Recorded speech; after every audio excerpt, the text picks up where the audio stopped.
Ladies and gentlemen, the political earthquake has finally struck.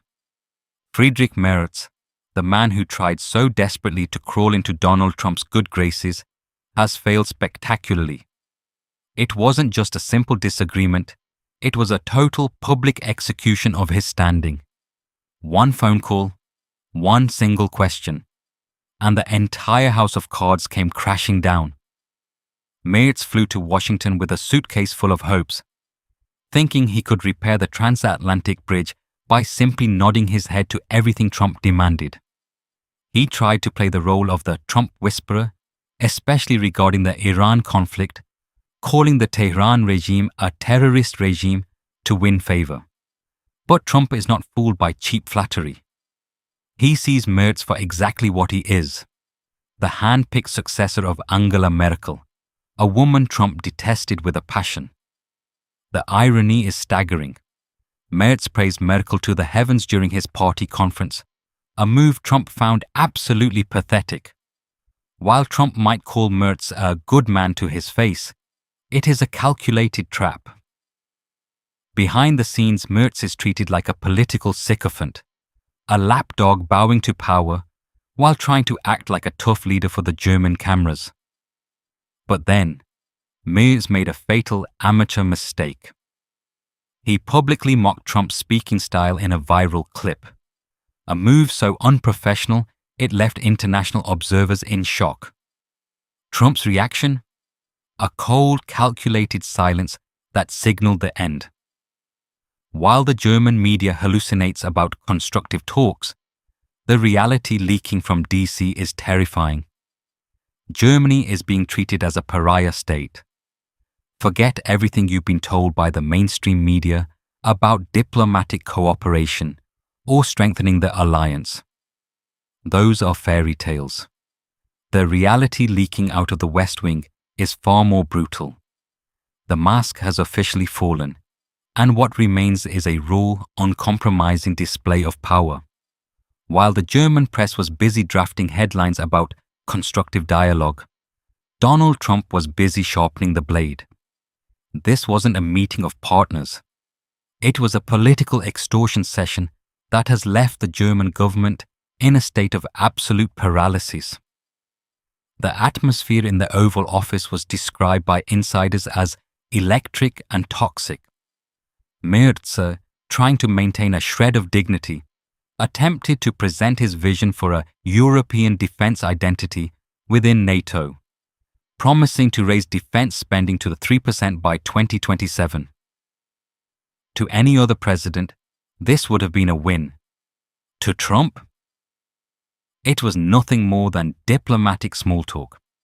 He didn't want promises for 2027. He wanted blood and treasure now. The moment that will go down in history, the moment that effectively ended German sovereignty, came when Trump cut Merz off mid-sentence. Looking him dead in the eye, Trump uttered the words that are currently sending shockwaves through the Chancellery. I don't need your words, Friedrich. I need your ships and your money. The Sentinel 2.0. Trap. Financial ruin for Berlin. Trump didn't just ask for contributions, he demanded a ransom. According to high-level leaks, the US president is forcing Germany to cover a staggering 40% of the total cost for Operation Sentinel 2.0, the massive military buildup in the Middle East. We are talking about double-digit billions. This is money that does not exist in the German budget. It is a financial death blow that would require gutting social programs, infrastructure, and the very fabric of the German economy. But the extortion didn't stop at the checkbook. Trump demanded the complete and total cessation of all trade relations with Iran. No exceptions, no phasing out periods. He wants Germany to commit to a total economic blockade, a move that would trigger an immediate and catastrophic energy crisis across Europe. Merz tried to argue for a pragmatic approach to avoid an industrial collapse, but Trump's response was a cold stare and a reminder of who holds the keys to Germany's security. The nuclear gun to the head, Perhaps the most terrifying part of this ultimatum is the threat to the nuclear sharing agreement. Trump has reportedly threatened to withdraw all B-61 nuclear bombs from the Buchel Air Base. For decades, these weapons have been the backbone of Germany's nuclear umbrella. By threatening to remove them, Trump is essentially telling Berlin, if you won't fight my wars under my command in the Middle East, you can face the Russian threat alone and unarmed. This is a geopolitical guillotine. Trump is demanding that German troops be placed directly under US command for a potential preemptive strike against Iranian nuclear facilities. He is asking for a blank check for Israel, forcing Germany into a global escalation that could spark World War III. The Rubio list. America, only sitting in the corner of the room, was Marco Rubio, the hardline Secretary of State. He reportedly presented Merz with a list of requirements that reads more like a document of surrender than a treaty. The protection fee. Germany must pay a massive subscription fee for the use of American satellite intelligence and the missile defense shield. The command handover. Total military integration where the US decides where and when the Bundeswehr moves. The troop mandate. Thousands of additional US troops to be permanently stationed in Germany, not for Europe's defense, but as a staging ground for US wars in the East. Trump's logic is simple and devastating. The US provides 70% of NATO's reconnaissance and intelligence. Without Washington, the Bundeswehr is blind. He is using this dependency to squeeze Germany until the pips squeak. This is no longer America first. This is America only.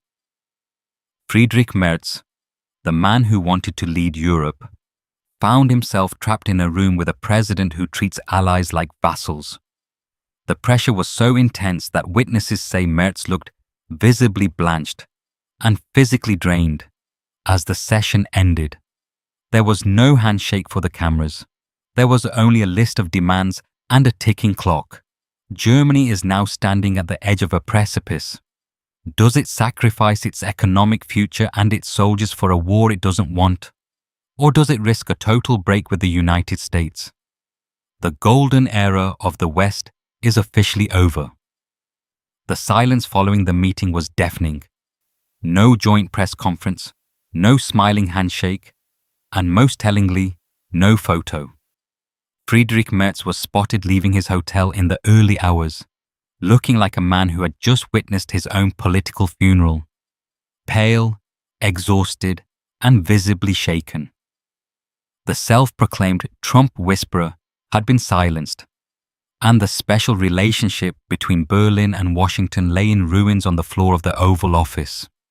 As news of the disastrous breakdown leaked, the global markets reacted with lightning speed.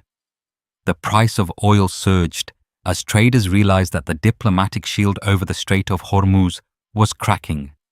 Germany, the industrial heart of Europe, is now standing in the center of a geopolitical hurricane without an umbrella. For the first time since 1945, Berlin is staring into the abyss of a future without the ironclad guarantee of US protection. The final blow, the fatal question that ended it all, is what has sent the Chancellery into a panic. Trump reportedly looked Merz in the eye and delivered a brutal ultimatum. Are you ready to surrender your military sovereignty and place every German soldier under my direct command without restriction? Merz hesitated. He thought about the European Union. He thought about the constitutional backlash at home. And he thought about the economic suicide of a total break with the East. In that split second of hesitation, Trump saw weakness. He walked away, and the talks were over. Back in Germany, the political fallout is explosive. The AfD is already capitalizing on the disaster, framing the failed mission as the Great Awakening. They argue that Merz's humiliation proves that Germany has become a mere pariah state, too dependent to lead and too weak to stand on its own. They are calling it the final nail in the coffin of the transatlantic illusion. We are now at a historic crossroads. If Washington follows through and pulls back its intelligence assets and nuclear shield, Germany will be left blind in a world of rising predators. Is this the end of NATO as we know it? Or is this the brutal shock therapy Europe needs to finally grow up? One thing is certain. The flight back to Berlin was the loneliest journey of Merz's career. The world changed in that room, and the era of the Old West is officially dead. What is your take? Is Merz a victim of American bullying or a leader who failed his nation's biggest test? Write your opinion in the comments below. If you found this breakdown vital, leave a like, share this video, and subscribe to the channel to stay ahead of the narrative. Stay vigilant.